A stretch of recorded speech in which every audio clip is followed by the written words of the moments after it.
일단 갑시다, 시나리 씨. 꼴이 뭐야? 너 시다리 맞지? 당장 이 여자 그렇네. 시시작되고 말죠. 나도 피해자예요. Hello guys, welcome back to my YouTube channel.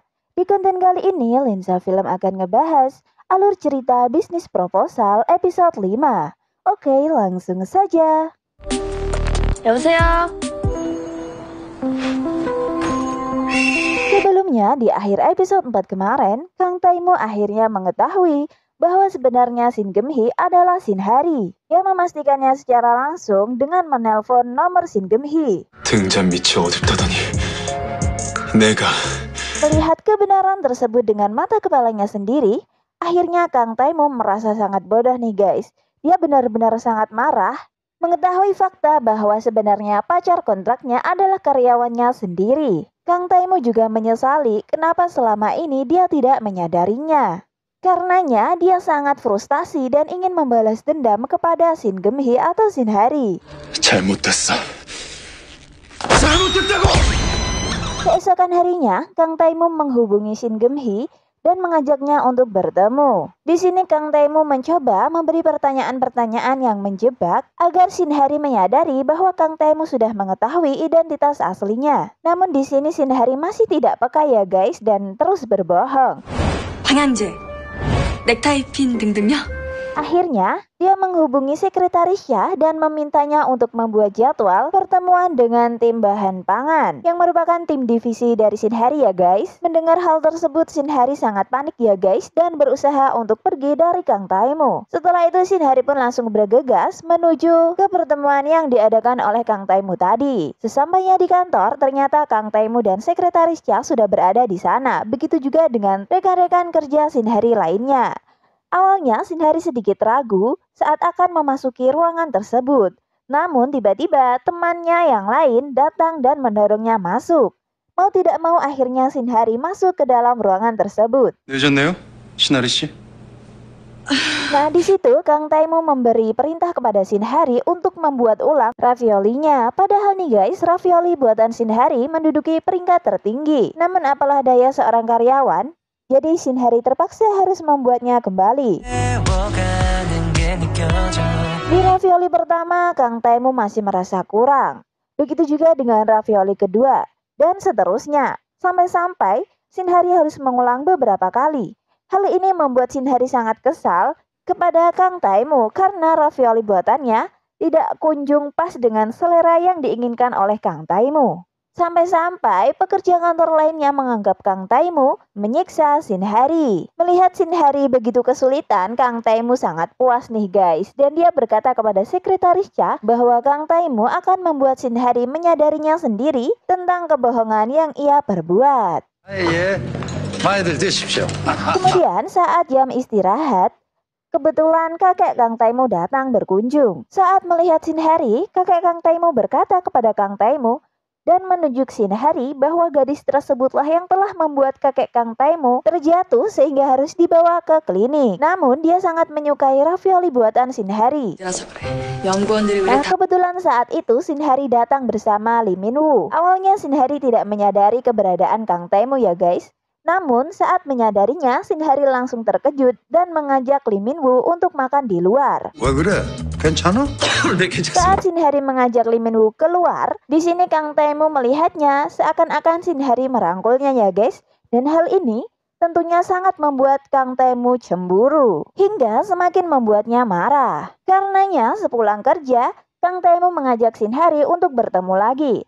Ternyata di sini Kang Taimo mengajak Shin Hari untuk pergi dengannya di acara peringatan pendirian perusahaan. Nah di sini Shin Hari menolaknya ya guys karena Shin Hari takut rekan-rekan kerjanya mengenalinya saat ia bersama Kang Taimo berpenampilan sebagai Shin Geum-hee. Selain itu juga, Shin Hari juga wajib menghadiri acara tersebut sebagai seorang karyawan. Namun di sini Kang Taimo tetap memaksa Shin Hari. Sinhari pun terus berbohong dan beralasan yang sangat tidak masuk akal kepada Kang Taimu. Akhirnya Kang Taimu pun memutuskan Sinhari boleh tidak pergi dengannya asalkan mau membayar penalti. Nah, di sini Sinhari sangat frustasi ya guys dengan pilihan yang diberikan oleh Kang Taimu tersebut. Karena tentunya penalti yang harus dibayar oleh Sinhari kepada Kang Taimu adalah jumlah yang cukup besar jika dia tidak mengikuti perintah dari Kang Taimu. Akhirnya dia mencoba untuk meminta tolong kepada Jin Yongso. Namun, mengingat kondisi Jin Yongso juga sedang kesulitan karena sedang tinggal sendirian, dia tidak bisa membantu Sinhari kali ini. Setelah itu, Sinhari pun memutuskan untuk minum-minum di apartemen milik Jin Yongso.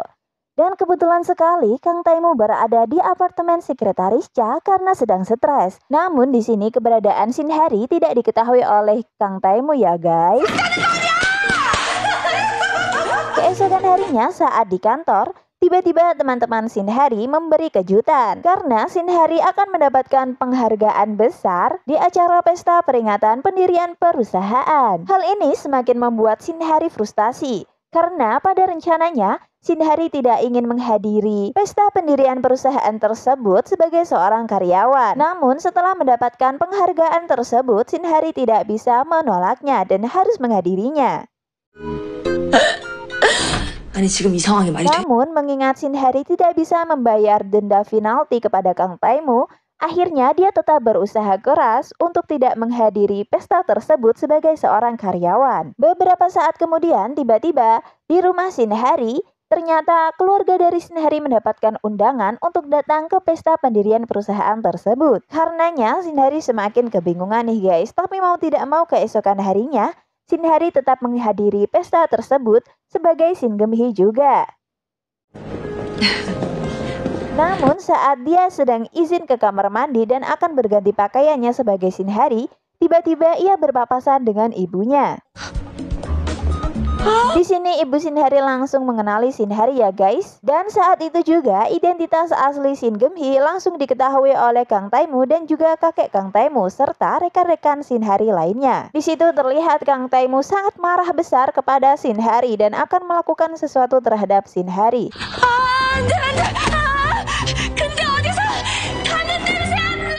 Namun ternyata Sinhari saat itu hanya sedang bermimpi ya guys. Karena sedang ketiduran saat kelelahan membuat ravioli. Saat itu Kang Taimu melihat Sinhari yang sedang tertidur. Dan kebetulan sekali Sinhari mengigau dan berkata bahwa dia sangat meminta maaf kepada Kang Taimu. 아니 연구원이 몇 년 차인데 부추이야긴. Sepulang kerja, Sinhari dan teman-temannya makan-makan nih guys. Karena frustasi di situ Sinhari minum sangat banyak, yang membuat Sinhari mabuk berat. Karenanya, bukannya pulang, dia malah duduk di sebuah taman. Saking frustasinya, dia akhirnya menghubungi Kang Taimu. Nah, di dalam telepon, Kang Taimu mendengar Sinhari berteriak kepada seseorang dan mendengar Sinhari terjatuh. Kang Taimu juga menyadari bahwa saat itu Sinhari sedang mabuk berat. Akhirnya, Kang Taimu dengan cepat langsung menghampiri dan pergi ke tempat Sinhari berada. Setelah cukup lama mencari, akhirnya Kang Taimu menemukan keberadaan Sinhari. Di situ Sinhari merasa bahwa dirinya sedang bermimpi. Akhirnya dia mencurahkan segala isi hatinya kepada Kang Taimu. Dia meminta maaf kepada Kang Taimu bahwa sebenarnya selama ini dia telah membohongi Kang Taimu dan menyamar sebagai Shin Geum-hee. Nah, melihat Sinhari sangat frustasi seperti itu, Kang Taimu merasa sangat kasihan nih guys. Akhirnya, dia memutuskan untuk berhenti mengerjai Sinhari atau Shin Geum-hee. Pagi harinya saat Sinhari telah terbangun, tiba-tiba Kang Taimu menghubungi Sinhari dan berkata bahwa dirinya memecat Shin Geum-hee sebagai pacar kontraknya. Awalnya Sinhari kebingungan nih guys, namun setelah berpikir cukup lama, akhirnya dia menyadari dan sangat senang terlepas dari kontrak yang dibuat oleh Kang Taimu. Tidak berhenti sampai di situ, saat di kantor pun tiba-tiba, dia mendapatkan kabar dari teman-temannya bahwa Presdir menyuruh Sinhari untuk membuat ravioli lagi karena pilihannya sudah ditentukan. Karena hal itu Sinhari sangat senang karena terbebas dari belenggu-belenggu Kang Taimu. 겁니까? Di sisi lain ada Kang Taemu yang mendadak pergi dinas. Hal ini karena Kang Taemu merasa bahwa dia tidak bisa berpikir jernih akhir-akhir ini karena sering melihat Shin Hari di kantor. Namun apalah daya, seseorang yang telah jatuh cinta saat pergi dinas ke luar negeri pun dia terus terbayang-bayang akan Shin Hari. Sampai-sampai membuat Kang Taemu kebingungan sendiri. Karena cara tersebut tidak berhasil, akhirnya Kang Taemu pun memutuskan untuk kembali ke Korea. Selanjutnya, secara tiba-tiba, kakek Kang Taemu menghubungi Shin Geum-hee. Dia mengajak Shin Geum-hee untuk bertemu. Namun di sisi lain ada Jin Yong-so yang kebetulan memecahkan lampu yang diberikan oleh tetangganya. Ternyata dalam lampu tersebut terdapat kamera pengawas. Ternyata selama ini tetangga yang memberikan lampu kepada Jin Yong-so adalah seorang penguntit. Melihat hal tersebut, Jin Yong-so akan melaporkannya ke polisi. Namun barang bukti direbut oleh penguntit tersebut. Akhirnya Sekretaris Sha membantunya. Sekretaris Sha langsung mengejar penguntit tersebut. Hingga Sekretaris Sha berhasil menangkapnya dan membawanya ke kantor polisi. Setelah itu, Sekretaris Sha menghubungi Kang Taemu. Kemudian saat Kang Taemu akan pergi ke kantor polisi, kebetulan sekali Shin Hari sudah datang ke rumahnya. Setelah itu, Kang Taemu langsung mengajak Shin Hari pergi ke kantor polisi bersama. Shin Hari yang tidak tahu apa-apa bertanya-tanya. Kang Taemu pun menjawabnya. Karena panik, spontan Kang Taemu mengajak Shin Hari ke kantor polisi dengan menyebut namanya, yaitu Shin Hari. Hal ini tentunya membuat Shin Hari sangat syok ya guys. Dan pada adegan tersebutlah episode 5 berakhir. Wah, makin seru ya guys. Mimin bakal upload alur cerita episode selanjutnya di video selanjutnya ya guys. Makanya stay tune terus ke channel ini dengan tekan subscribe, like, dan beri masukan di kolom komentar. Dan yang terpenting jangan lupa tekan lonceng agar kalian tidak ketinggalan konten-konten terbaru dari channel ini. Terima kasih telah tonton video ini sampai habis. Mohon maaf bila masih banyak kekurangan dalam konten kali ini. Sampai jumpa di konten selanjutnya. Bye bye.